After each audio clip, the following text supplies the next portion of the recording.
Rebonjour chers participants et bienvenue à cette 5e séance de formation portant sur la plateforme Conservation Hub Afrique de l'Ouest.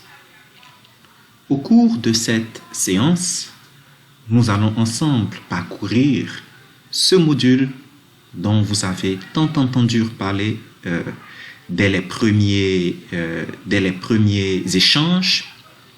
Et ce module a été dénommé IFORA.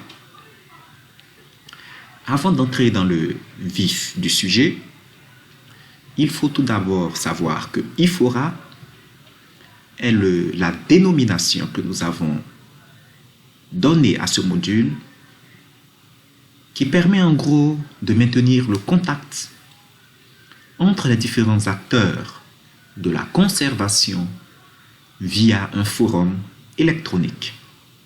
Fora pour forum et I précédant le fora comme pour magnifier la digitalisation de cette agora.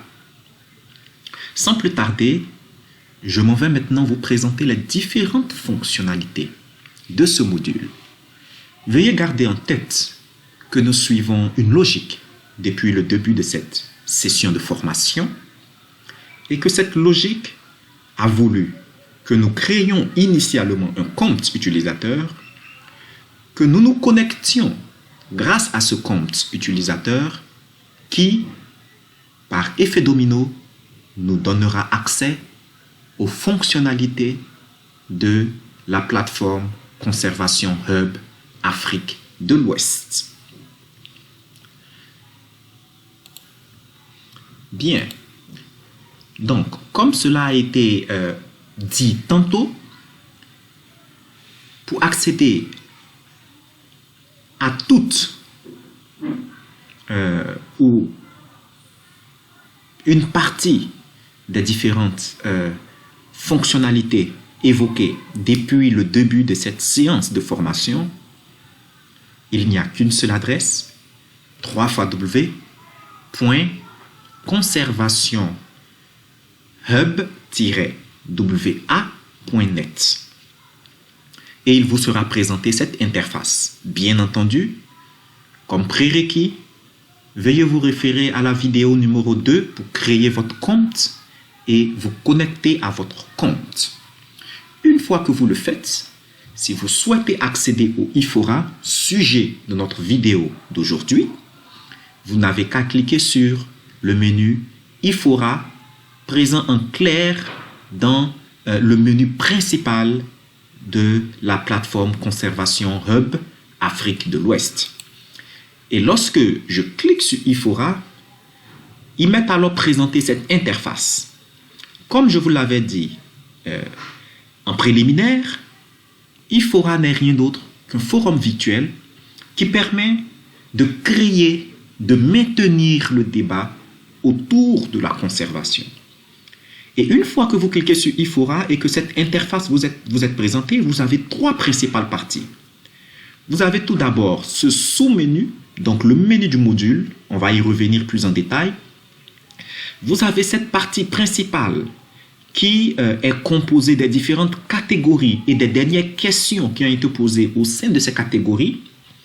Puis, vous avez cette zone à droite de votre écran où un certain nombre d'éléments vous permettant d'administrer votre profil, de faire une recherche au sein du forum, de voir la liste des utilisateurs connectés et de voir la liste des derniers messages ainsi que des étiquettes et des sujets récents.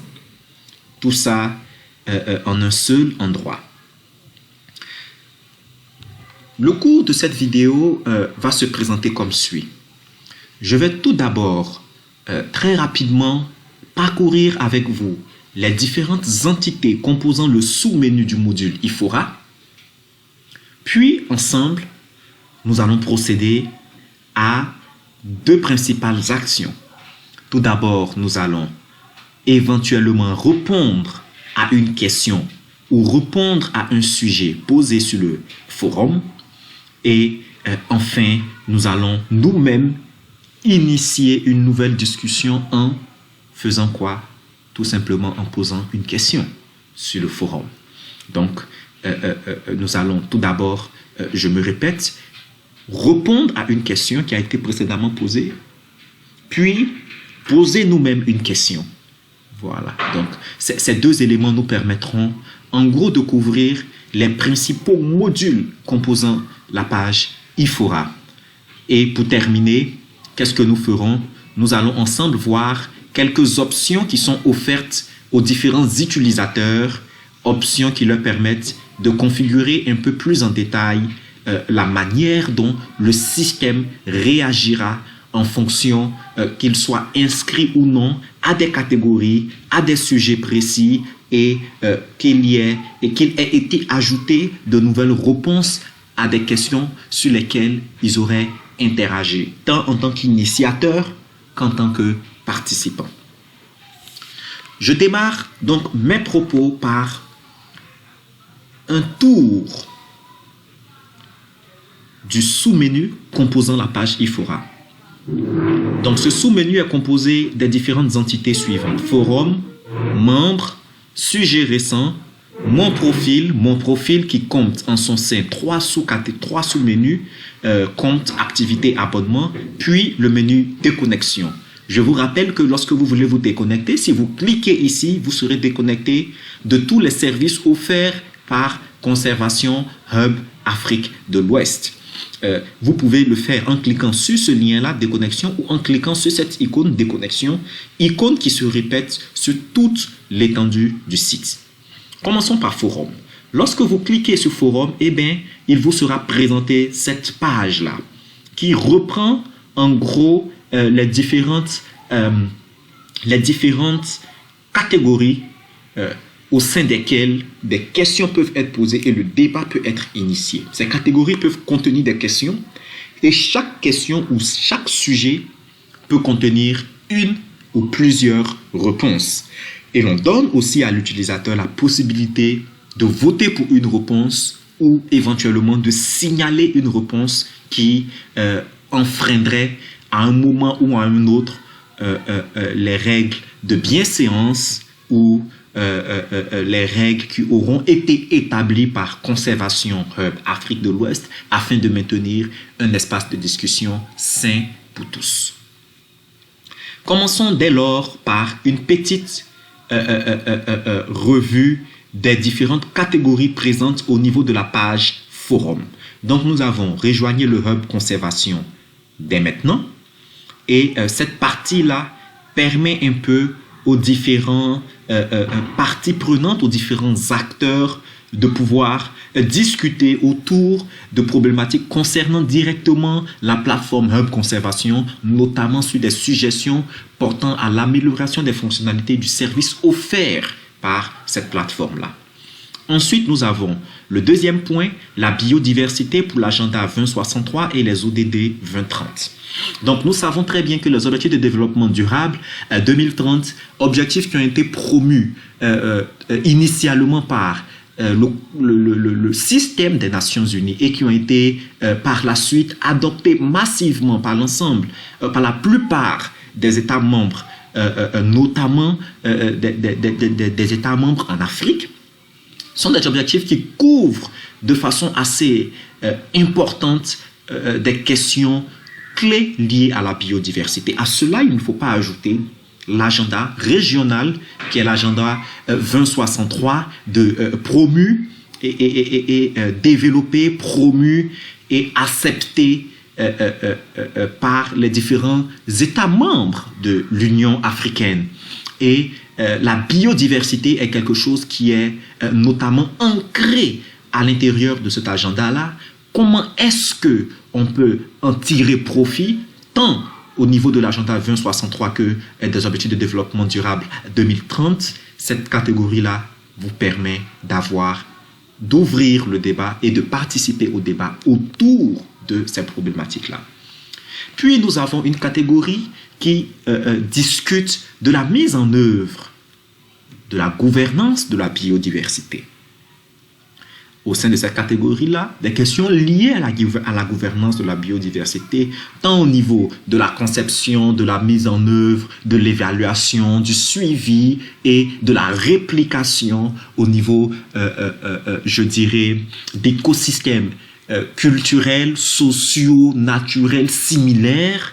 Eh bien, tous ces éléments-là pourront être éventuellement discutés au sein de cette catégorie. Puis nous avons une autre catégorie dénommée restauration de la nature pour la biodiversité, le climat et les peuples. Au sein de cette catégorie-là, la restauration pourra être débattue, le climat et les peuples. Comment est-ce que tous ces trois éléments-là collaborent ensemble ou impactent à un certain niveau ces différentes entités, ces différents concepts, eh bien, cette catégorie-là est ouverte pour le débat. L'avant-dernière catégorie, qui s'intitule « Réinventer le financement et l'économie de la biodiversité », est une catégorie qui tend à ouvrir le débat sur les possibilités de financement en vue de soutenir l'économie de la biodiversité, car nous ne sommes pas sans ignorer que la biodiversité joue un rôle crucial dans le maintien déjà de nos écosystèmes humains, tant sur le plan social, tant sur le plan culturel, tant sur le plan économique fragile. La biodiversité joue un rôle extrêmement important.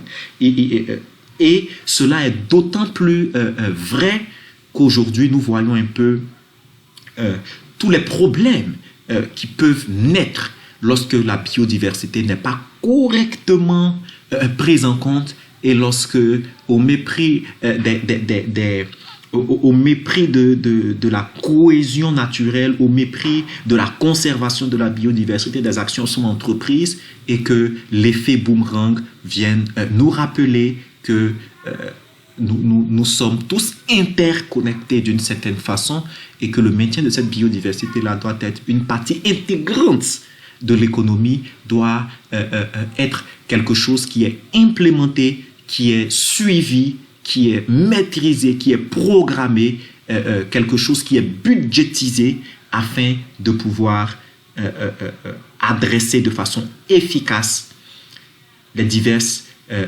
problématiques si relatant. Cette catégorie-là permet aux différents acteurs et aux différents utilisateurs de pouvoir ensemble partager des retours d'expérience, proposer de nouveaux modes de financement de l'adaptation de la biodiversité et éventuellement réinventer le financement et l'économie de la biodiversité, comme l'a si bien rappelé le titre de cette catégorie. Et enfin, une catégorie qui se veut futuriste, une catégorie qui se veut imaginatrice d'un avenir positif pour la biodiversité. Au sein de cette catégorie-là, vous pourrez discuter de la manière dont le changement de la narrative peut être envisagé au sein d'un monde où la protection et l'utilisation durable de la biodiversité seraient prioritaires et où le bien-être des générations futures serait assuré.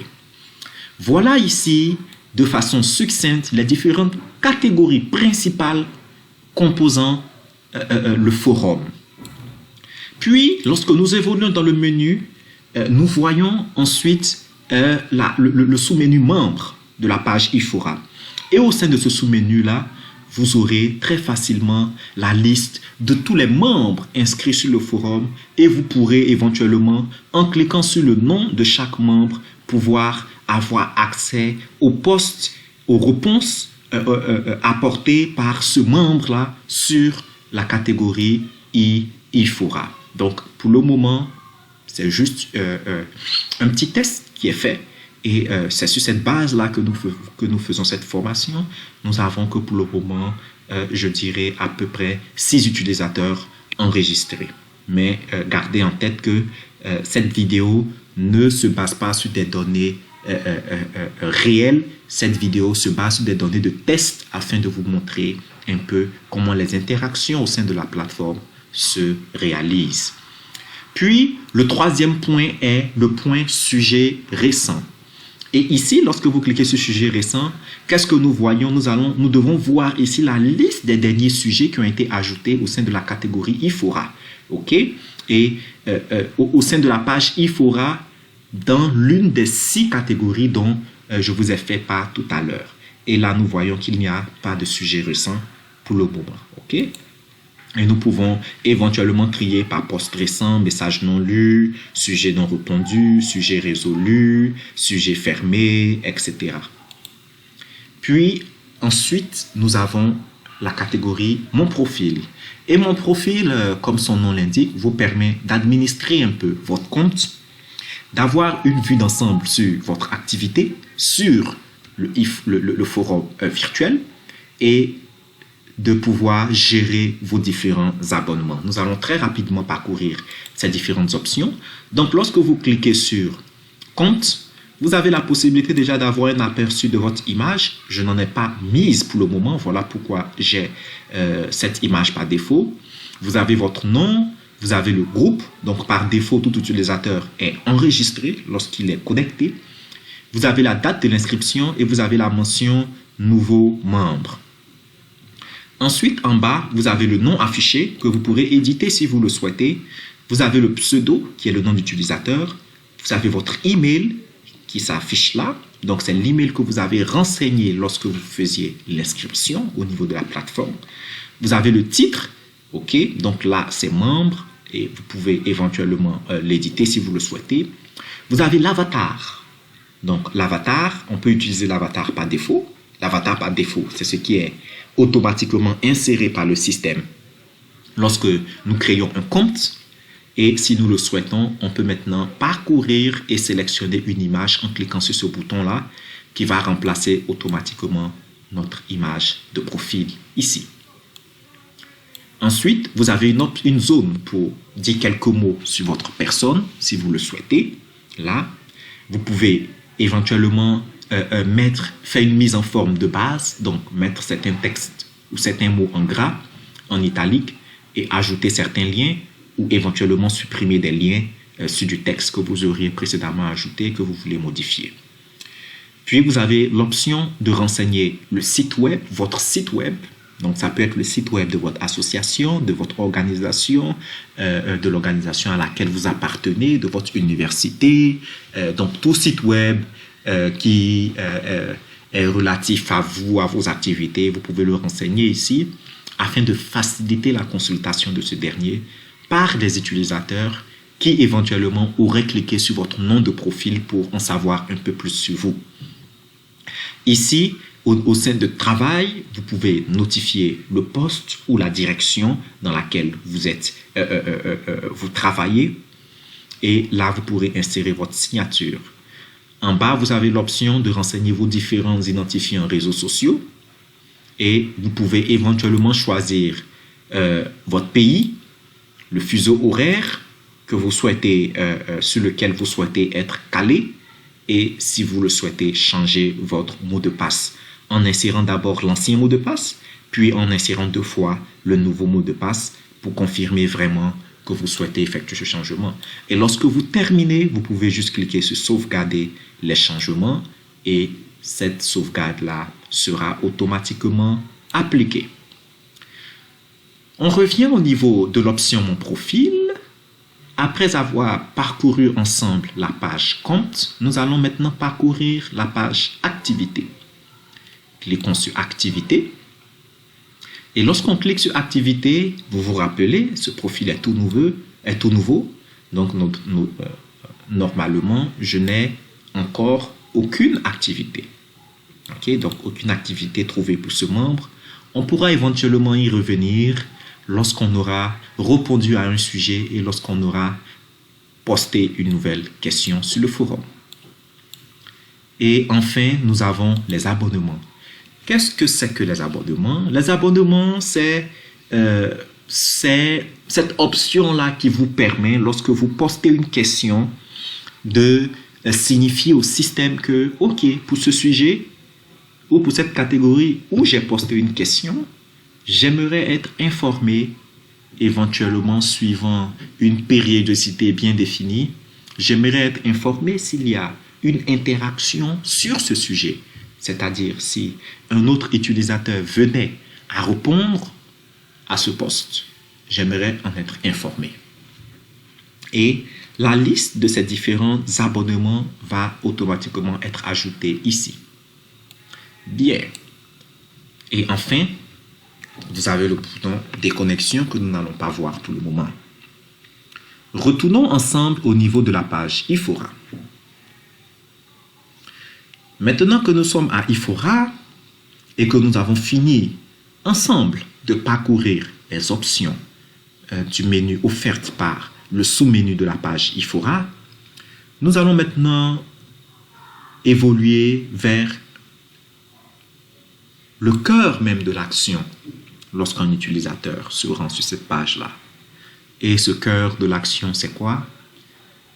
C'est éventuellement consulter une question, répondre ou apporter son point de vue et poser aussi une question. Donc, nous allons d'abord commencer par consulter une question. Nous voyons ici que dans la catégorie Rejoignez le Hub dès maintenant, nous avons une question, outil web, point d'interrogation. Et cette question a été posée par M. Thiem Touré Suleiman. Ceci est un élément de test. Lorsque nous voulons la consulter, c'est très simple, on clique dessus et lorsque nous remontons, nous voyons, ok, la question c'était outil web, point d'interrogation. Et le contenu c'est Hub virtuel, outil internet de discussion des acteurs de la conservation. Nous avons une autre réponse signifiant outil intégrant beaucoup de fonctionnalités. Outil web 2.0 très pratique. Voilà, tout ça, ce sont des contributions qui sont ajoutées. Okay? Si nous souhaitons poster une de nos contributions, donc vous voyez ici automatiquement, c'est votre question répondre à outil web. Ok? Vous pouvez maintenant laisser cet élément-là comme il est, venir ici en bas et saisir votre réponse. Et je m'en vais maintenant taper un petit texte de réponse. Et si je tape un petit texte de réponse et que je l'envoie en cliquant ici répondre, il va s'ajouter.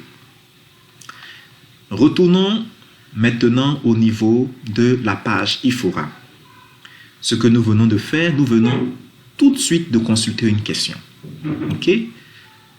Disons que on veut éventuellement, on a consulté cette question, bon, on n'avait pas vraiment envie d'y répondre parce que ça ne touche pas à notre cœur de métier, mais que l'on voit une autre question, une question liée à la biodiversité qui a été encore posée par M. Thiem Touré Suleiman. On clique dessus et on va essayer de la consulter. Et une fois qu'on clique dessus, une nouvelle page va s'ouvrir et nous voyons par exemple que le message initial qui a été posté est un message de gouvernance. Okay? Si nous souhaitons répondre, et ça c'est l'une des principales activités qu'auront les utilisateurs, c'est de répondre ou de poser des questions. Si nous souhaitons répondre à ce message-là, comme je vous l'ai dit tantôt, vous avez dans votre question, lorsque vous descendez la page, vous avez répondre à une question liée à la biodiversité. Donc, vous avez le titre, une question liée à la biodiversité, précédé de la mention répondre à, et vous laissez. Ce champ-là, vous n'y touchez pas. Vous venez juste en bas et vous pouvez maintenant saisir votre message. Donc, je pense que la question devrait être un peu plus élaborée afin de nous permettre de partager nos expériences et retours. Chacun est retour dans le domaine. Point. Voilà. Voilà le message que je veux apporter en réponse à cette question qui a été précédemment posée par M. Thiem Touré Suleiman, un utilisateur de la plateforme. Et lorsque je finis de taper, n'oubliez pas que vous avez la possibilité d'effectuer de la mise en forme de votre texte. Vous pouvez augmenter la police, ok, en cliquant ici sur le 11 points et l'augmenter à 12 si vous le souhaitez. Vous pouvez mettre en gras en double-cliquant d'abord ou en sélectionnant la partie que vous souhaitez mettre en gras et en cliquant ici sur B. Vous pouvez mettre en italique en sélectionnant le texte que vous souhaitez mettre en italique et cliquer sur I. Vous pouvez souligner un texte en le sélectionnant et en cliquant sur le U souligné. Vous pouvez barrer un texte en sélectionnant le texte et en cliquant sur le ABC barré. Vous pouvez mettre un fond à un texte. Disons que vous voulez le surligner. OK? Donc, que vous voulez changer d'abord la couleur du texte. OK? Donc, vous pouvez cliquer ici sur la flèche et éventuellement changer la couleur. Je vais prendre de l'orange. Voilà. Vous pouvez vous pouvez créer une liste qui n'est pas numérique, une liste à puce ou une liste numérique. Vous pouvez éventuellement ajouter une ligne horizontale si vous souhaitez séparer deux parties du même message. Vous pouvez aligner à gauche, centrer, aligner à droite, justifier le texte, ajouter un lien, supprimer un lien, insérer une citation, insérer du code. Ça, c'est du code informatique pour ceux qui sont un peu plus techniques. Vous pouvez spolier, vous pouvez annuler, donc annuler la dernière action que vous avez effectuée, reprendre, rétablir la dernière action que vous avez effectuée, coller du texte, coller du code source, c'est aussi pour des informaticiens, insérer un smiley ou une émoticône et vous pouvez agrandir cette zone au cas où vous ne voyez pas bien ou que vous voulez disposer de plus d'espace pour taper votre texte. Voilà toutes les options qui vous sont offertes par les éléments de mise en forme de la réponse. Je vais maintenant annuler les différentes mises en forme que j'ai faites. Voilà. Et si vous souhaitez joindre un fichier, ça peut être une image, ça peut être un document, etc. à votre réponse, vous pouvez le faire en cliquant ici sur le bouton parcourir et en sélectionnant le fichier depuis votre PC. Notez bien que le fichier, la taille maximale du fichier est de 10 mégaoctets ou de 10 mégabits. Et là, si vous voulez maintenant souscrire à la question, donc être tenu informé des différentes réponses qu'un utilisateur pourra apporter à cette question, en plus de la vôtre, eh bien, vous avez juste à cocher cette case-là et à envoyer votre réponse en cliquant ici sur répondre. Voilà, le système va se mettre en travail et la réponse sera automatiquement postée. Donc, vous voyez, Jésus est qui est, c'est mon compte, a posté la réponse. Je pense que la question devait être un peu plus élaborée afin de nous permettre de partager nos expériences et retours dans le domaine. N'oubliez pas que je me suis abonné à cette question. Vous voyez que au tout début, il y avait ici 0 réponse, 0 vote. Maintenant que j'ai apporté une réponse, il y a une réponse. OK? Et si vous souhaitez retourner à la question, vous pouvez toujours cliquer dessus et vous pouvez éventuellement revenir et éditer, si vous le souhaitez, votre réponse en cliquant sur le bouton éditer. Si vous voulez supprimer votre réponse, vous pouvez tout simplement cliquer ici sur le bouton supprimer. Et si vous souhaitez lancer une plainte, c'est-à-dire qu'un message vous semble offensant et que vous voulez le signaler aux administrateurs de la plateforme, vous pouvez tout simplement cliquer sur le bouton plainte. Okay? Et ces 3 éléments-là, cet élément plainte apparaît sur tous les messages, indépendamment du fait que vous en soyez l'auteur ou pas. Par contre, les options éditer et supprimer n'apparaissent que sur les messages dont vous êtes l'auteur principal. Bien. Maintenant que nous avons vu ensemble comment répondre à une question, nous allons voir comment poser une question. Pour ce faire, rien de plus simple, cliquez sur Ifora pour retourner au niveau de la page Ifora. OK?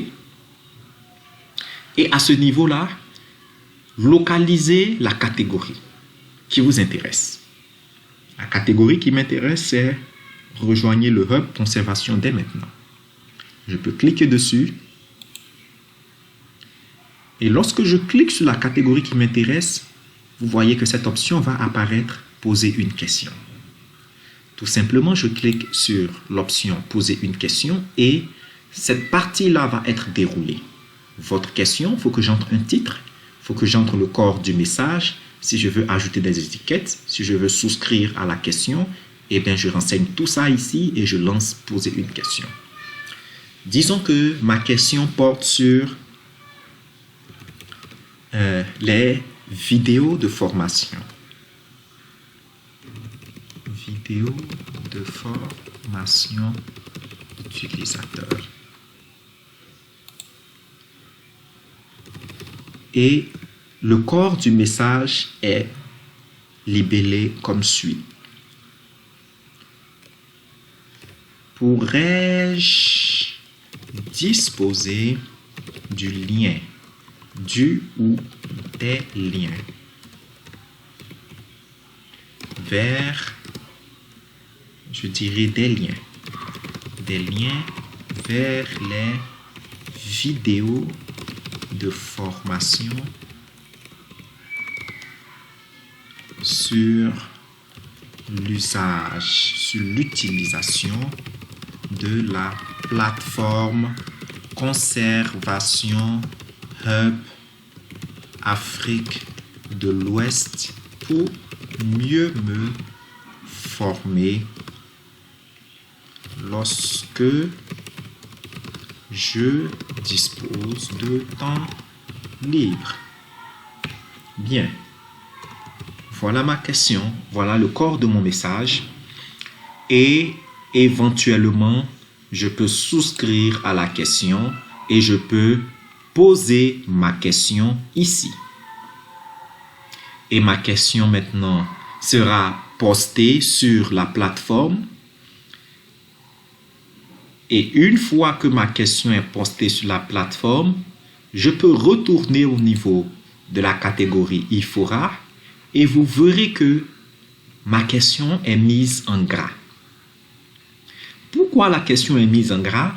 Tout simplement parce qu'elle n'a reçu aucune réponse pour le moment. Mais dès lors qu'un utilisateur se connecte et répond, automatiquement, la question ne sera plus mise en gras, elle sera mise en mode normal, un peu comme la question portant sur les outils web ou la question liée à la biodiversité. Et au fur et à mesure, les 5 dernières questions vont s'afficher là. Et si on veut en savoir plus, on peut cliquer ici, sur le nom de la catégorie. Ce n'est pas que le titre de la question qui est mis en gras lorsqu'il n'y a pas de réponse, il y a aussi la catégorie elle-même qui est mise en gras pour attirer l'attention de l'utilisateur sur le fait qu'il y a un nouveau sujet, une nouvelle question dans la catégorie et que cette question n'a pas encore obtenu de réponse. Elle pourrait vous intéresser. Voilà en gros comment fonctionne le module Ifora. Retournons maintenant au niveau de profil et au niveau plus précisément du module activité. Et nous verrons que en plus de du dernier post, de la dernière réponse que nous avons fait, la vidéo de formation utilisateur s'est aussi ajoutée. Si nous cliquons ici sur le lien direct en profil, donc juste sur ce menu-là, non pas sur l'un des sous-menus, cette page-là qui nous sera présentée nous fait une synthèse de nos actions sur la plateforme. Nous avons 2 messages postés sur le forum. L'une qui provient d'une réponse apportée à une question, l'un qui provient d'une réponse apportée à une question, et l'un qui provient d'une question en elle-même, posée dans la catégorie, dans la première catégorie de Ifora. Nous avons un sujet qui a été ouvert, nous avons une question notamment qui a été posée et nous avons une réponse qui a été aussi apportée. Nous n'avons pas de commentaires, nous n'avons pas fait de j'aime, nous n'avons pas reçu de j'aime, nous n'avons pas reçu de vote ni émis de vote, nous n'avons pas reçu de commentaires d'un blog que nous avons émis, nous n'avons pas envoyé de message blog aussi. Bien. Donc, nous arrivons maintenant au terme de cette séance de formation, de cette session plutôt, qui a porté sur le module IFORA, donc le forum virtuel. Pour rappel, vous avez des sous-menus qui vous permettent d'accéder à différentes pages de ce module IFORA et vous avez la possibilité d'avoir un accès un peu plus élaboré sur vos données personnelles et sur l'aperçu général de votre activité sur la plateforme. Sur cette plateforme, nous avons vu ensemble comment poser une question et comment répondre à une question. Je vous donne maintenant rendez-vous dans une prochaine vidéo de formation qui cette fois-ci portera sur le module e-learning. Merci et à très bientôt.